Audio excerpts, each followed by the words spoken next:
but it's a possibility that God was saving him from something that could have brought danger to him and his family if he went to Egypt during that time. Even though there was plenty in Egypt, God says, don't you move. Don't you move. My God. See, God, amen, again, there's a way that seemeth right unto a man, but the end thereof can be the ways of death. That's why we have to acknowledge God in all our ways so that he can direct our path. And I'm sure Isaac had a conversation with God because Isaac was a godly man. But in his time of communing with God, God said, don't move. I see the famine.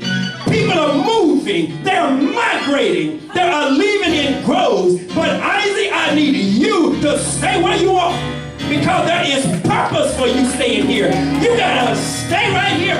Somebody say, stand still and see. The glory of the Lord is going to hit your house not many days in. Baby, don't you know right now, I believe in my spirit, there is a tsunami of blessings that's coming toward this house. And baby, if you move, you're going to miss it. Somebody say, I'm staying right here. Right here, because this is where I have sowed. And I'm going to stay right here until my harvest comes. I'm not going to sow my seed and then I make a move and somebody else reap what I have sown. Somebody say the devil is a liar. My God. Things are always what they appear to be. Look at verse 12 and 13 of that same chapter.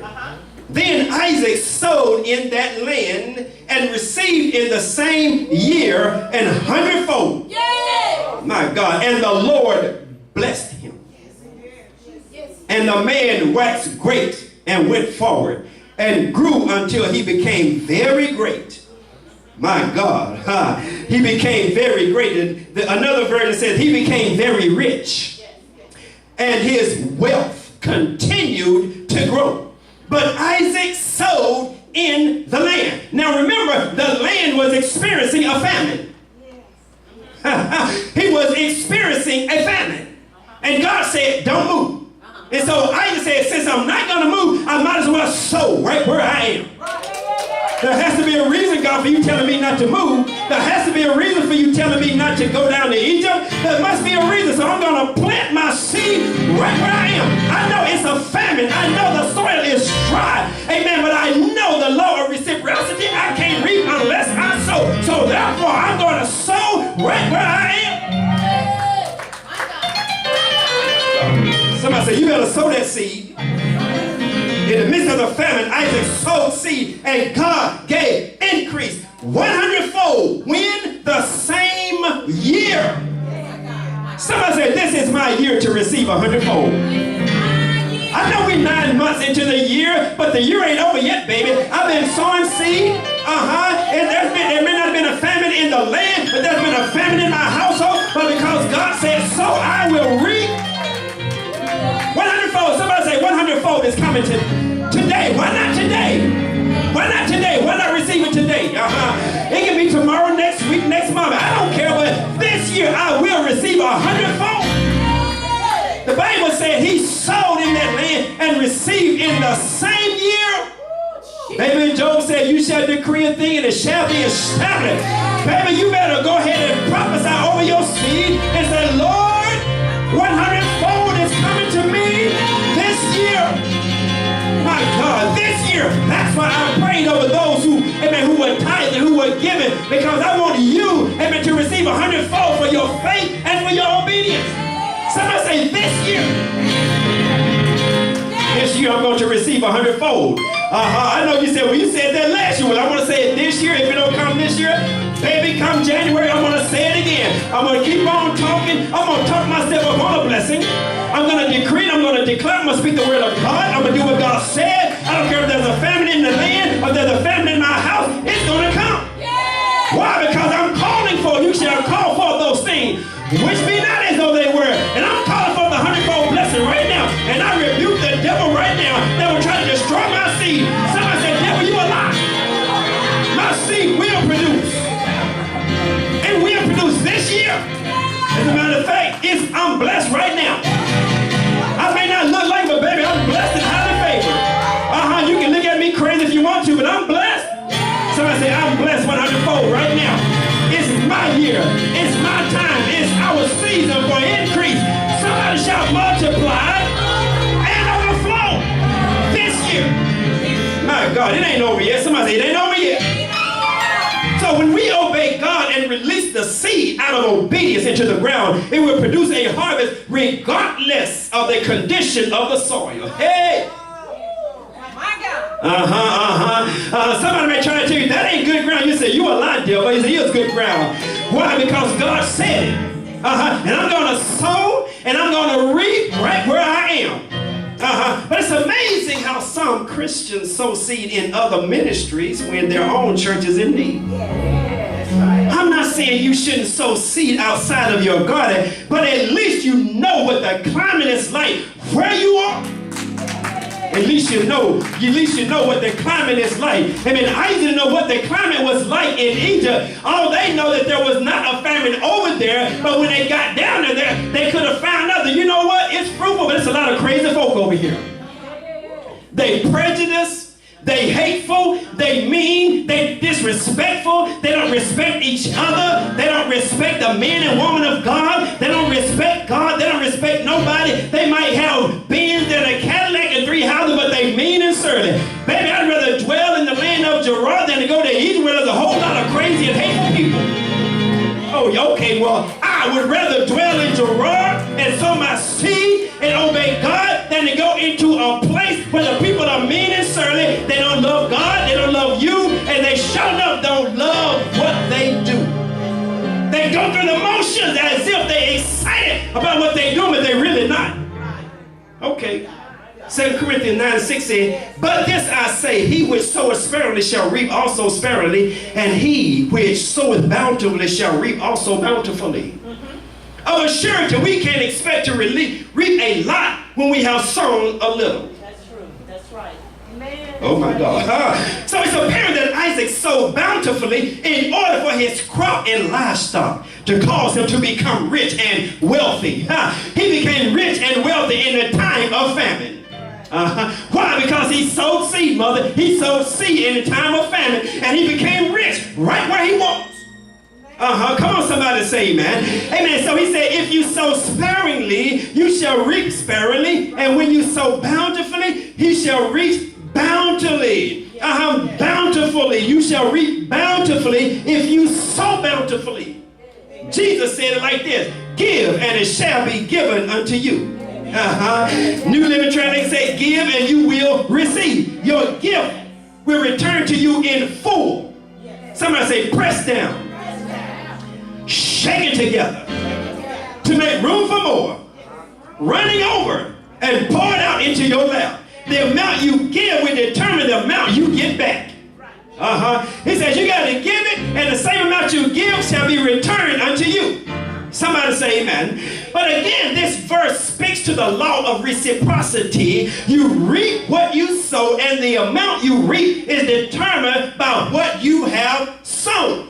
Amen. So if you've been reaping a little bit along the way, you might ought to say, Lord, you know what? I might need to increase the amount that I'm sowing. Amen. Oh, come on, somebody. See, that's why, amen, I'm not afraid to give, because I have an expectation of receiving a bountiful return. Somebody say amen. And so if you only want a little, then go ahead and give a little. Amen. But if you want a lot in return, amen, you need to sow a little bit more. Amen. But you can't give out of the vein, amen, that I'm gambling. See, some people say, amen, if I give God 1,000, amen, then God gonna give me 10,000. You gambling, baby. You ain't gonna get nothing. Amen. You will be blessed because you gave, but don't think you'll get 100-fold just because, amen, you gave 1,000 with the mindset that they said, if I give 1,000, I'm going to get 10,000 back. Somebody say, God don't gamble.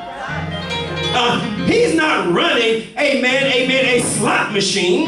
Come on, somebody. Amen. He's not running a casino, baby. This is a kingdom principle, amen, that will bring about a kingdom reward. Amen. But you got to give it out of faith. You got to give it out of obedience. Amen. You got to give with the right motive. You got to give with the right attitude. Somebody say, check your attitude. Check your attitude and your giving. What's your attitude? Amen. Because your attitude will determine your altitude. Amen. If you are giving will bless that thing. But if you're giving a lot with the wrong attitude, grudgingly, reluctantly, then you might not get the return you expect. Because God judges and he is measuring our hearts and our motives. Somebody said you got to check yourself. My God, amen. So you can't rationally go to the bank and expect to receive back more than what you put in. Hello, somebody. Like a farmer who sows seed in 1 acre of land. He can't expect to receive the harvest of another who sowed 100 acres of land. Therefore, if we expect to receive an abundance, we must sow to the level of our expectation. Come on, somebody. Amen. You can't expect, amen, to receive more than what you have sowed. Come on. You can expect it, amen, but realistically, amen, according to the spiritual law, you will only receive based upon the amount that you gave. And so check this out. And that's why it's so important, amen, that when you can sow it, sow it. Because just in case you go through a season when you can't sow, you can say, Lord, check my resume. All last year I was tithing. All last year when the pastor asked for $30, I gave it every week. Every time the pastor asked for it, he gave it. I gave it. Every time I had to give, I gave it. And now I'm in a season of lack. And you can say, God, check my resume.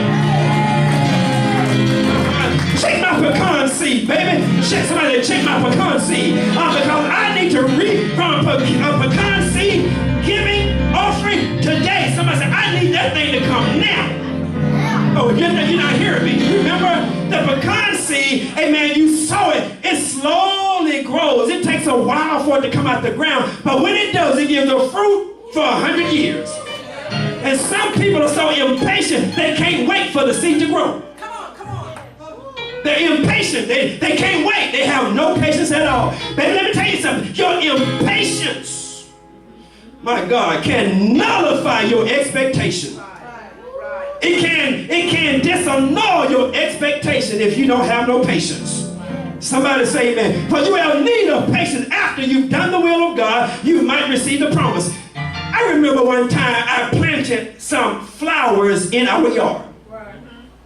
I didn't really know much about the flower. I just saw the flower, amen, at the nursery, and I thought these flowers would look good right here. And so I planted the seed. Oh, yes, I did. And I watered the seed. I cultivated, amen, the soil around it. When the grass would grow, I would pluck it up. I would just keep it real nice and pretty, just waiting for those flowers to come up. But guess what? I grew impatient because after about 3 weeks, I said, shoot, something must be wrong with the soil. Or this must be some bad seed. And so I just began to let the grass grow over it. I began to let the lawnmower grow over it. Somebody say amen. And then all of a sudden, out of nowhere, the flowers began to come up. See, I almost destroyed my harvest because I had no patience. And that's what some people are doing right now. They don't have no patience. They say, if God don't do it today, I'm not going to give no tithe no more. I'm not going to give no more. I'm not going to go to church no more. I'm going to stop going to Bible study. I'm going to stop praying. I'm going to stop singing. I'm just going to cut God off because my seed is not germinating. But baby, you got to have some patience. My God, you have need of patience. After you've done the will of God, you can receive the promise. But don't let your impatience disannul your harvest. Somebody say, I'm going to wait on God. I'm going to wait on God. Yes, I'm going to wait on it. I'm going to wait on it. I'm going to wait on it. I'm going to wait. Somebody say, you better wait on God. Oh, yes, you better wait. Baby, you better wait. Like Job said, I'm going to wait till my change come. I'm going to wait till my pocketbook change come. I'm going to wait till my anointing change. Amen. I'm going to wait on God because he's coming. I know he's coming. Weeping may endure for a night, but joy is going to come in the morning. Come on, my increase is coming. My multiplication is coming. My overflow is coming. My healing is coming. My deliverance is coming. My joy is coming. And it won't be long. Somebody say, I sowed the seed and I will reap. I'm going to reap. I'm going to reap. Oh, yes, I am. You may not think it. I know I may look like I'm poor and ain't got nothing, but baby, just keep watching. Because after a while, somebody say, after a while, God's going to do that thing. My seed is going to germinate. It's going to come up. It's going to be a great harvest. harvest is going to overtake me. Don't you know right now, amen, there's some harvest that's coming right now to you because of the seed that you sowed last year. Oh my God, you better check your resume, baby. You better check your resume and check this out. And sometimes, amen, the blessing that God has because of the seed may not come in the form of material. It may not come. God just might keep you, amen, from being sick in your body. God just might bless you when your children come home when somebody else's child was abducted. God will bless your marriage, amen, when somebody else's marriage got divorced. Come on, somebody. He says, I will rebuke the devourer for your sake. Somebody say amen. Amen. Amen. But we have to make sure that we don't allow our current conditions, our current situation, keep us from doing what God said. That's it. Now, I understand, but check this out. You may not